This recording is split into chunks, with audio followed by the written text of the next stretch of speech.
So, 100% support. Mga kuya, mga bagong agila, sana po ipagpatuloy nyo ang ating organisasyon. Nagparami po kayo sa Bahrain para makatulong tayo sa mga nangangailangan. Always see your kuya in the eyes of compassion rather than the eyes of condemnation. Hindi po tayo perfecto. May mga pagkukulang din po tayo. Meron po tayo, hindi po tayo nagkakaintindihan. Lalo-lalo po kay Kuya Go na nagkaroon ng ulos dito sa ating region. Hindi po tayo perfecto. May kanya-kanya po tayong problema.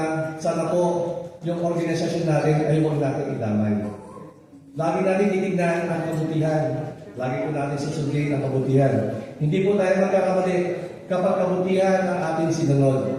Yung mga ugali natin, pag agila kayo, baguhin na po natin. Hindi na po tayo kagaya ng dati. Hindi po kung agila kayo, is nababago yung ugali nyo. Magpapagbaba po tayo. Yun lang po ang kagandahan po sa agila, nagkakatulungan. We are strong brotherhood. Tama po ba? Sana po suportahan niyo po ang national. Kasi pag wala kayo, wala kami mga national. This coming 2026, I'm the elected Vice President. Pinapangako ko po sa inyo na sa lahat ng aking mga kaya, gusto ko po makatulong sa inyo sa lahat ng mga members. Mga members po ako. Kaya sana tulungan niyo po ako itaguyod ang kabutihan ng Agila. Marami na po tayong paksyon. Marami na po tayo. Bakit po ba dumadami ang paksyon natin? Dahil sa hindi natin pagkakaintindihan. Kapag hindi nasunod ang gusto, lilipat. Kapag hindi nasunod ang kagustuhan ng karamihan, lilipat. Mga kuya, galing na po ako sa ibang paksyon. Pero dito sa pugad na ito, dito ko nakita ang totoong pugad. Wala pong halong korupsyon. Wala halong pandaraya. Lahat pinuntahan ko na. By members, Vice President, naging Governor ako. Ngayon po, elected National Vice President. Dito po, sa tulong ni Kuya Arnold Landayan, ipagpapatuloy ko po ang kabutihan ng ating organisasyon. Sana po, suportahan niyo po kami. Mga kuya, para tulungan po natin ang mga kababayan natin. Lalo-lalo na, sobra na po nangyayari ngayon sa Pilipinas at sa ibang bansa. Kailangan po tayo ng mga tao. Pinagpala po tayo. Nandito po kayo sa Bahrain, kumikita ng maayos. Pero ako po, pumunta sa mga Cebu, Catanduanes. Wala pong makain ng mga kababayan natin. Oh my God. Nakita ko kung gaano kahirap ang buhay sa Pilipinas. Ang gobyerno natin, hindi na natin maasahan. Pero bilang isang agila, ang layunin po natin, tumulong. Sa 500 pesos mo, sa 100 piso mo, kapag pinagsama-sama po natin, marami po tayong matutulungan. Kaya mga kuya, inaasahan ko ang tulong ng Agila ng Bahrain. Sana po, magpadami kayo dahil hindi bilang isang tao. Kumbaga, binigyan kayo para maging Agila. Lumipat po tayo ng batas. Mabuhay ang Agila! Mabuhay! Maraming salamat po. Maraming salamat, Kuya Mark, sa isang napakagandang mensahe ngayong gabi. And now, may we call on our national treasurer, Eagle Kuya Eugene Guerrero.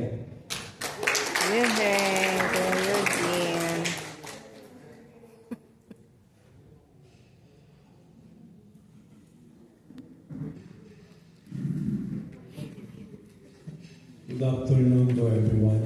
Good Kuya and evening. Ate. Good evening po. Brothers and Eagles, today we gather a new chapter of service, friendship, and strength. Let's embrace our mission Let's embrace and help each other build bond. Kailangan po, ibig sabihin, pagbutihin natin sama-sama pagka meron tayong gagawin. Tingnan natin ang katapat natin kung kailera. Pag hindi natin kailera, ibig sabihin, nawawala sa landas. And spread hope in our communities. Welcome new members. Let the wings of brotherhood lift us higher. Mga kuya, ate, as National Treasurer, kanina nga nabanggit, ito yung mahirap sa posisyon ko. As Treasurer, laging naniningil. Di ba po? So, just reminding para sa lahat, yung monthly dues natin. Siyempre, ang GMM huwag kakalimutan.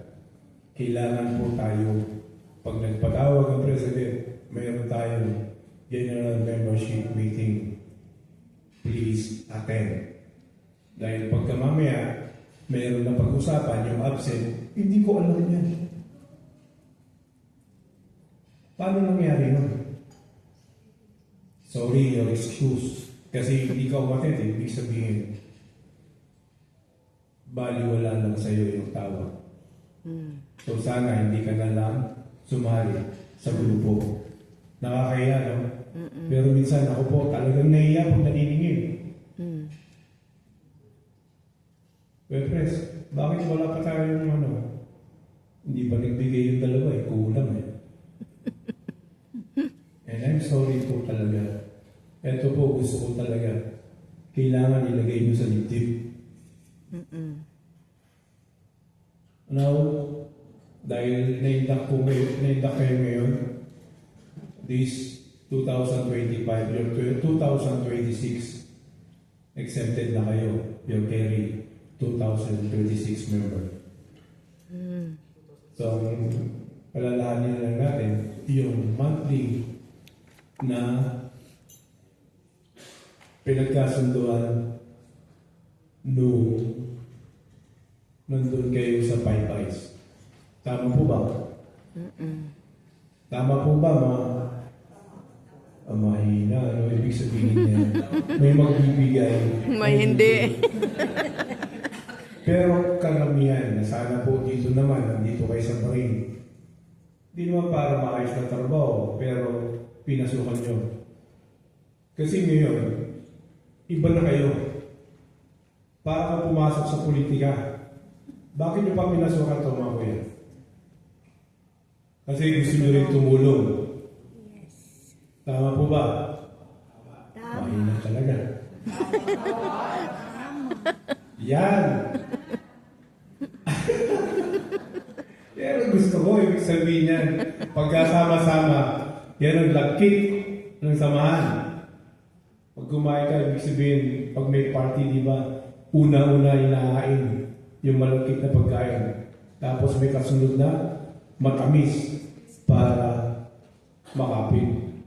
So sana, mga kuya, huwag niyong pababayaan ang Marine Noble Eagle. Regional Marine Noble Eagles Club, and then yung club ninyo po.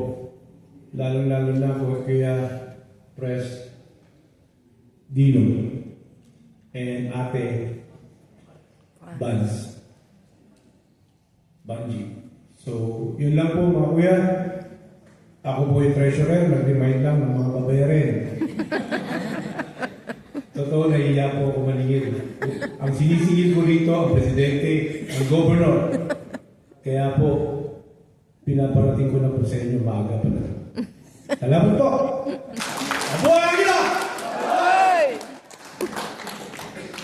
Maraming salamat Katawan kuya. ng Kuya Eugene. Sa isa na namang magandang mensahe. Sabi nga niya, bayaran niyo daw yung mga dues nyo. Okay? So, now we may proceed. I would like to call on Kuya Governor Pastor Joselito Gandia, the Governor of the Europe Schengen region, for an inspirational speech. Yay!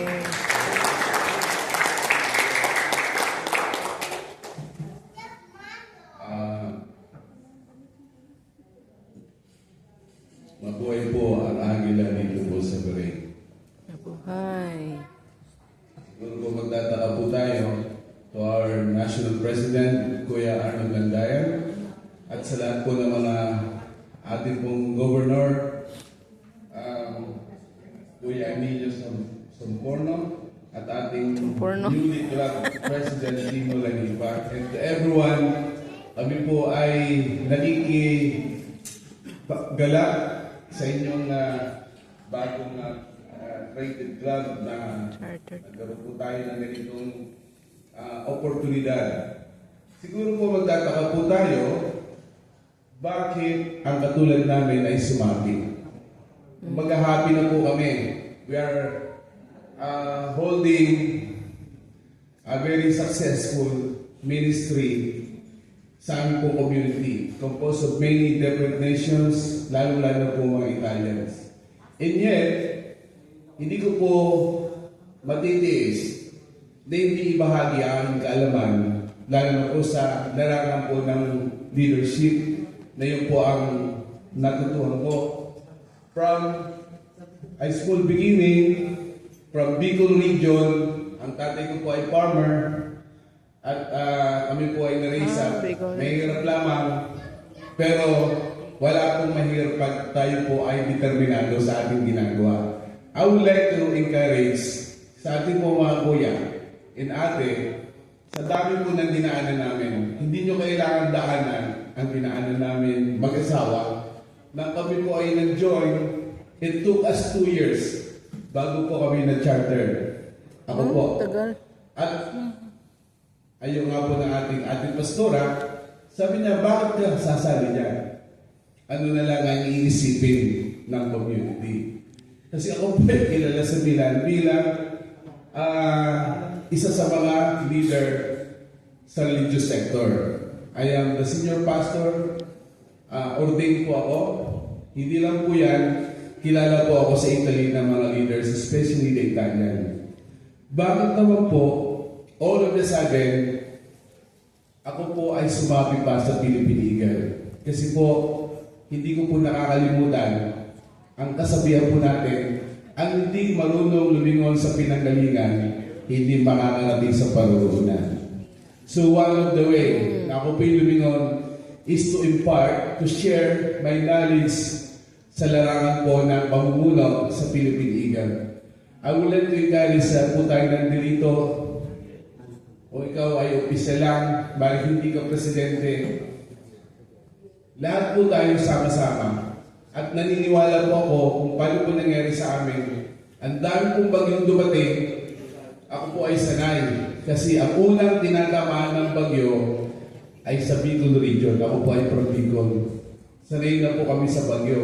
Kaya nang dumaan ang bagyo sa amin, sa buhay namin bilang Philippine Eagle, kami po ay na-expel na mag-asawa, na wala nang pong dala ng politikahan, pero wala pong mananalo kapag ang ating pong intensyon ay maganda, lalo na gusto po natin makatulong sa ating minamahal na bansa. At yan po ang nagbigay sa amin ng inspirasyon.